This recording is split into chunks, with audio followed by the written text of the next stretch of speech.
ஐயோ ரொம்ப பசிக்குது, வயிறு வேற உருட்டுது, ஏதாவது சாப்பிடணும் போல இருக்கு. அம்மா வேற என்ன செஞ்சு வச்சுட்டு போயிருக்காங்கன்னு தெரியல. அம்மா வர வேற லேட் ஆகும். இதுல ஒண்ணுமே இல்ல, இதுலயும் ஒண்ணும் இல்ல.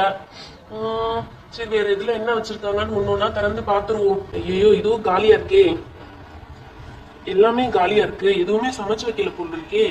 சோத்து பானையும் காலியா இருக்கு, எல்லாமே காலியா இருக்கே.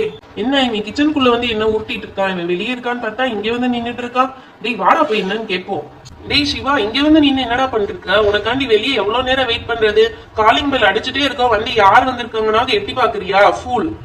டேய் சும்மா இருடா, எனக்கே ரொம்ப பசியா இருக்கு, அம்மா எதுவுமே சமைச்சு வைக்கல, அந்த கவலையில நானே இருக்கேன். நீ என்ன உங்க வீட்டுல நல்லா வயிறு முழுக்க சாப்பிட்டுட்டு வந்திருப்ப, இப்ப நான் தானே பட்னியா இருக்கேன். அவ்வளவுதானா? இதை முன்னாடியே சொல்லிருக்கலாம்ல.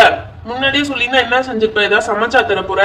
ஆமா ஆமா சமைச்சு தரேன். தள்ளு என்ன பொருள் எல்லாம் இருக்குன்னு பாப்போம், அதை வச்சு உனக்கு ஏதாவது நான் சமைச்சு தரேன். இந்த அர்ஜுனோட கைவண்ணத்தை நீ பார்த்தது இல்லையில, இன்னைக்கு பாப்ப. வா வா வா வந்து உட்காரு, எப்படி சமைக்கிறேன்னு பாரு. நான் சமைச்ச சாப்பாடு சாப்பிட்டு நீ உங்க அம்மாவே மறந்துடுவேடா. ஏதாவது காமெடி பண்ணிருக்காதடா, பசியில இருக்கே, வெறி ஆயிருவேன். அதெல்லாம் ஒண்ணாகாத, வா வா நான் உனக்கு சமைச்சு தரேன், சீக்கிரம் வா. என்னடா என்னென்னத்தையும் எடுத்தெல்லாம் வச்சிருக்க? ஆமா ஆமா, இது வந்து மாவு, இது உப்பு, இது தண்ணி, என்ன கொஞ்சம் வச்சிருக்கேன்.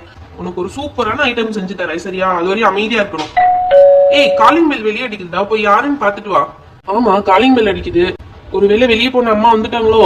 இவன் சமையல்ல இருந்து நம்ம எஸ்கேப் ஆயிடலாம். இந்த வந்துட்டேமா. டேய் யார்டா வந்திருக்காங்க? எங்க அம்மா ஒன்னும் வரலடா, இந்த ப்ளூபெரியும் மித்துவும் தான் வந்திருக்காங்க. ஏய் வாங்கப்பா வந்து உட்காருங்க, இவன் என்னமோ செஞ்சுட்டு இருக்கான், என்ன செய்யறான்னு பாப்போம். அர்ஜுனண்ணா என்ன செய்ய போறீங்க? வெயிட் அண்ட் சீ மித்து பாப்பா, நான் என்ன செய்ய போறேன்னு உனக்கு சொல்றேன். ஃபர்ஸ்ட் ஒரு பாத்திரத்தை எடுத்துக்கணும், அடுத்து அதுல கொஞ்சோண்டு மாவு சேர்த்துக்கணும். மாவை சேர்த்தாச்சு. அடுத்து கொஞ்சோண்டு உப்பு ஆட் பண்ணிக்கலாம், தேவையான அளவு உப்பு ஆட் பண்ணிக்கலாம்டா. போதும் போதும், நிறைய உப்பு போடாத, எனக்கு பிடிக்காது. அடுத்து கொஞ்சமா எண்ணெய் சேர்த்துக்கலாம்டா. அடுத்து இப்ப தேவையான அளவு தண்ணி ஊத்திக்கலாம்டா. போதும் போதும்டா, நிறைய தண்ணி இருக்கு. சரி இது அப்படியே என்ன செய்யணும்னா பிசைஞ்சுக்கிட்டே இருக்கணும், ரொம்ப நேரம் பிசையணும். டேய் நீ சப்பாத்தி தானே செய்ய போற? டேய் இது ஃபர்ஸ்ட் ஆஃப் ஆல் சப்பாத்தி மாவே கிடையாது, நான் இன்னைக்கு பொரோட்டா செய்ய போறேன். உனக்கு மதுரை ஸ்பெஷல் பொரோட்டா தெரியுமா? இந்த மாவை நல்லா பிசைஞ்சு சாஃப்டா ஆக்கணும், அதுக்கப்புறம் தான் பொரோட்டா செய்யணும். இப்படி பிசைஞ்சுக்கிட்டே இருக்கணும்டா. ஓகேடா, இப்படி நல்லா பிசைஞ்சோம்னா பொரோட்டா மாவு ரெடி ஆயிடும். இது கொஞ்ச நேரம் அப்படியே மூடி வச்சோம்னா கரெக்ட் ஆயிடும். கொஞ்ச நேரம் ஊறட்டும்டா. டேய் எனக்கே ரொம்ப பசிக்குது, நீ ஏன்டா ஊறுறதுக்குலாம் டைம் எடுக்கிற மாதிரி ஒரு டிஷ் எல்லாம் செஞ்சிருக்க? ஈஸியா சாப்பிடுற மாதிரி எதுனா செஞ்சு கொடுத்துருக்கலாம்ல. டேய் கொஞ்ச நேரம் பொறுமையா இருடா, நல்லா பசிட்டாதான் நல்லா சாப்பிட முடியும். வெயிட் பண்ணு, கொஞ்ச நேரத்துல ரெடி ஆயிடும். ஓகே இப்போ ஊறிச்சான்னு பாத்துடலாம்டா. சூப்பர், செம்ம சாஃப்டா ரெடி ஆயிடுச்சுடா மாவு. இங்க பாரு, சூப்பர் சாஃப்டா ரெடி ஆயிடுச்சு.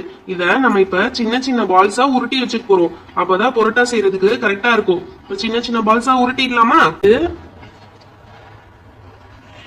இங்க பாரு, இந்த மாதிரி ஸ்மால் சைஸ்ல பால்ஸா உருட்டிக்கணும்.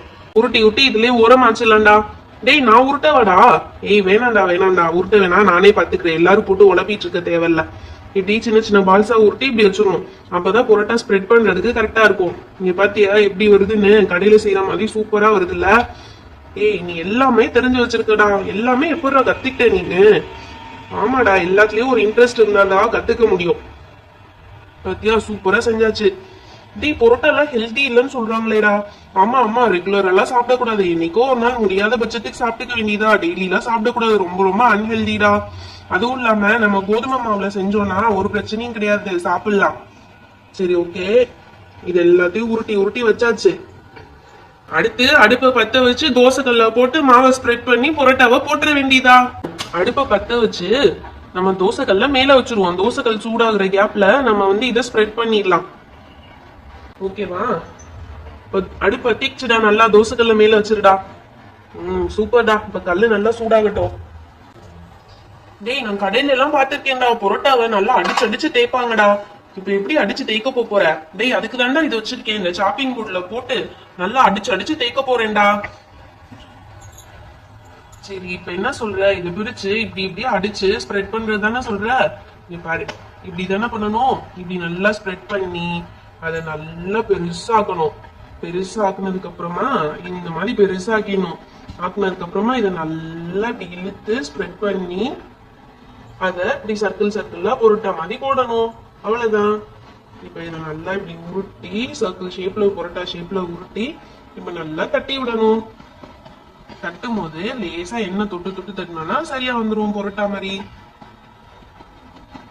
இங்க பாத்தியா சூப்பரா வந்துச்சா? அப்படியே பொரோட்டா எடுத்து சாப்பிட்டோம்னா கும்முன்னு இருக்கும். சரி ஓகே, சட்டி காஞ்சதும் போட்டுடலாம். ஓகேடா, நம்ம ஸ்ப்ரெட் பண்ண பொரோட்டாலாம் இதுல ஒண்ணு வச்சிடலாம்.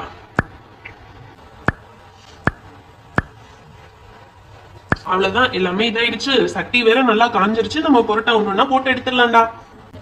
டேய் சட்டி நல்லா காஞ்சிருச்சு. இப்ப லேசா எண்ணெய் ஊத்திக்கலாம்.